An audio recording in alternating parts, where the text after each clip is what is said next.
जय श्री माता जी। सभी भाई बहन अपना ध्यान सहस्त्रार पे रखें और माँ से प्रेयर करें। माँ आ जाइए। माँ माँ हम सभी सहजे बच्चों से आप अपना ध्यान करा लीजिए। माँ हम अबोध हैं। माँ आप स्वयं आके अपना ध्यान करा लीजिए। माँ अपना दाहिना हाथ धरती माँ पे रखें और बायां हाथ श्री माता जी के सामने।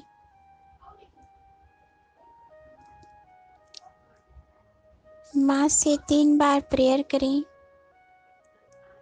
श्री माता जी आपकी परम कृपा से हमारे बाएं भाग के तमोगुण के सर्वदोष भूतत्व में विलीन हो जाएं। श्री माता जी आपकी परम कृपा से हमारे बाएं भाग के तमोगुण के सर्वदोष भूतत्व में विलीन हो जाएं। श्री माता जी आपकी परम कृपा से हमारे बाएं भाग के तमोगुण के सर्वदोष भूतत्व में विलीन हो जाएं।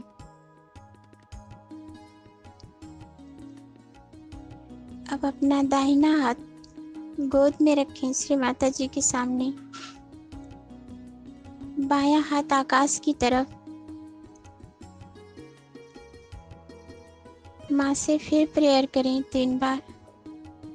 श्री माता जी आपकी परम कृपा से हमारे दाएं भाग के रजोगुण के सर्वदोष आकाश तत्व में विलीन हो जाएं। श्री माता जी आपकी परम कृपा से हमारे दाएं भाग के रजोगुण के सर्वदोष आकाश तत्व में विलीन हो जाएं। श्री माता जी आपकी परम कृपा से हमारे दाएं भाग के रजोगुण के सर्वदोष आकाश तत्व में विलीन हो जाएं। दोनों हाथ गोद में रखें। अब अपना दोनों हाथ हृदय के सामने श्री माता जी की तरफ रखें। श्री माता जी की तरफ हाथ करके प्रेयर करें। श्री माता जी आपकी परम कृपा से हमारे मध्य भाग के जो भी नकारात्मकता है, जो भी परेशानी है, सब वायु तत्व में विलीन कर दीजिए। श्री माता जी आपकी परम कृपा से हमारे मध्य भाग के जो भी नकारात्मकता है, सब वायु तत्व में विलीन कर दीजिए। श्री माता जी आपकी परम कृपा से हमारे मध्य भाग के जो भी तमोगुण हैं, सब वायु तत्व में विलीन कर दीजिए। आप दोनों हाथ घुटने पे रखें श्री माता जी के सामने।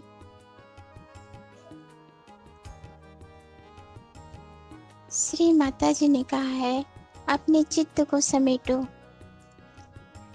मनुष्य में दिव्यता तभी आती है जब वो पार हो जाता है, जब उसका चित्त हर जगह में उलझा रहता है तो उसके चित्त में विकृति आती है। अपना चित्त जो है वो किसी भी चीज की ओर जा सकता है, वहां से लौट भी आ सकता है। अपना चित्त आप जैसा चाहें उसे घटा सकते हैं, बढ़ा सकते हैं और उसको चाहे जहां चाहे पहुंचा सकते हैं। आपकी जो चेतना है ना, वो किसी चीज पे चित्त से जाती है और लौट आती है। इसी से आप डिटैचमेंट सीखते हैं।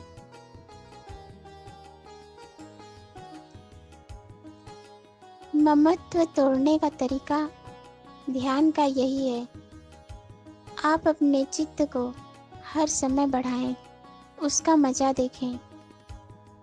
अब बढ़ गया, वहां तक गया, और फिर आप उसको वापस ले आएं। यह आपकी विशेष शक्ति आपको रियलाइजेशन के बाद आई।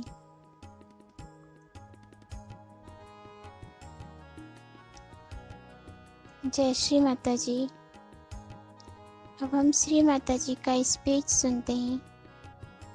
जय श्री माता जी। अपना चित्त सहस्त्रार पे रख के श्री माता जी की अमृत वाणी सुनी। जय श्री माता जी। सिंगाड़े का आटा कहाँ से आएगा? वो कहाँ से आएगा? सवेरे से लोग बैठे रहेंगे इसी इसमें कि आज क्या खाएंगे, आज क्या होगा, आज कौन सी चीज बनेगी। ये कोई उपास हो? चित्त को हल्का रखना चाहिए। रात दिन खाने के बारे में सोचने से भी आदमी भूखा ही मरता है, क्योंकि उसको लीवर की बीमारी हो गई तो भूखा मरेगा, उसको अगर कोई तकलीफ हो गई तो भूखा मरेगा।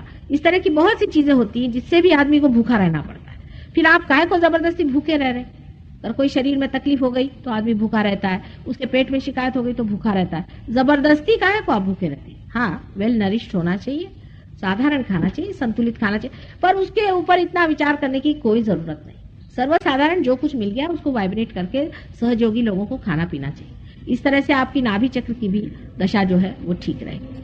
अब नाभि पे मैंने क्यों कहा, मैं आपसे बता रही हूँ, इसलिए क्योंकि नाभि चक्र बहुत महत्वपूर्ण है, इसलिए मैं नाभि चक्र के लिए बताया। और इन 3-4 दिन में मैं सारे ही चक्र आपको बताऊंगी, पर नाभि चक्र बहुत ही महत्वपूर्ण है और उसको समझ लेना चाहिए कि किसी भी वजह से नाभि चक्र खराब हो गया, जैसे लीवर की बीमारी होती है कि बचपन में गलती से बच्चों को अगर आप भारी खाना दे दें, चॉकलेट या कोई जिसको कहते हैं रबड़ी वगैरह हेवी चीज आए तो उससे भी लीवर हो जाता है। बहुत काम करने से भी लीवर खराब हो जाता है, तो इसको भी ठीक हो सकता है। सहयोग से सब बीमारियां ठीक हो सकती है और संतुलन आ सकता है। सबसे बड़ी चीज ये है कि नाभि चक्र में मनुष्य का चित्त बसता है। चित्त जो है वो आपके लिवर से सस्टेन रहता है। चित्त जो है वो आपका अगर खाने में लगा तो आप खाने से गए। यही चित्त जब परमात्मा की ओर उठता है तभी वो असल में मानव हो जाता है। जब तक ये चित्त व्यवहारिक चीजों की तरफ, इधर उधर की चीजों की तरफ में, जो जिसको कहना चाहिए सुपरफिशियल चीजों की तरफ में चित्त फंसा रहता है, वो चित्त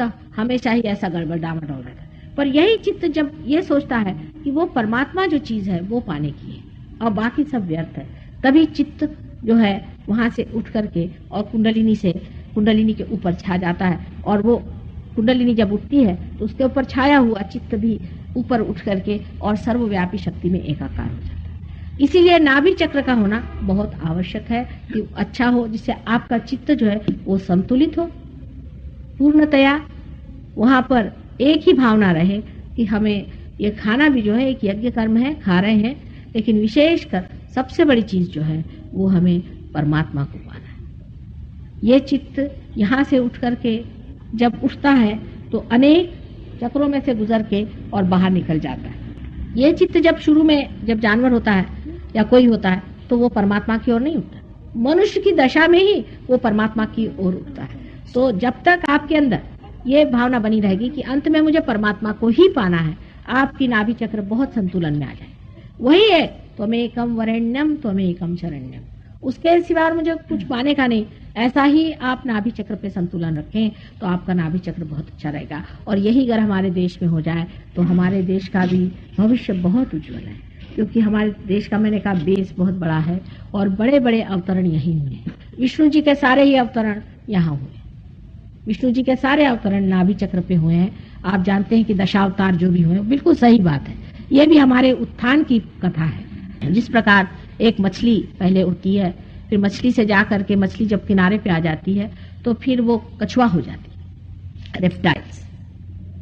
उसी प्रकार हमारी एक एक उत्थान की सीढ़ियां हमने नाभि चक्र पे ही लांघी हुई हैं। अंत में सारे परशुराम वगैरह जो भी हैं वो सारे ही नाभि तक हैं।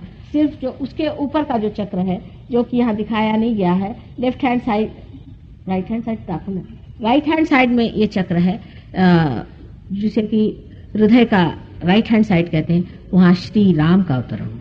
वो बीचों बीच इसलिए नहीं है कि उन्होंने अपने को अवतार न सिद्ध करके और मर्यादा पुरुषोत्तम सिद्ध किया, इसलिए वो अवतार के मार्ग से हटके और साइड में हो गए।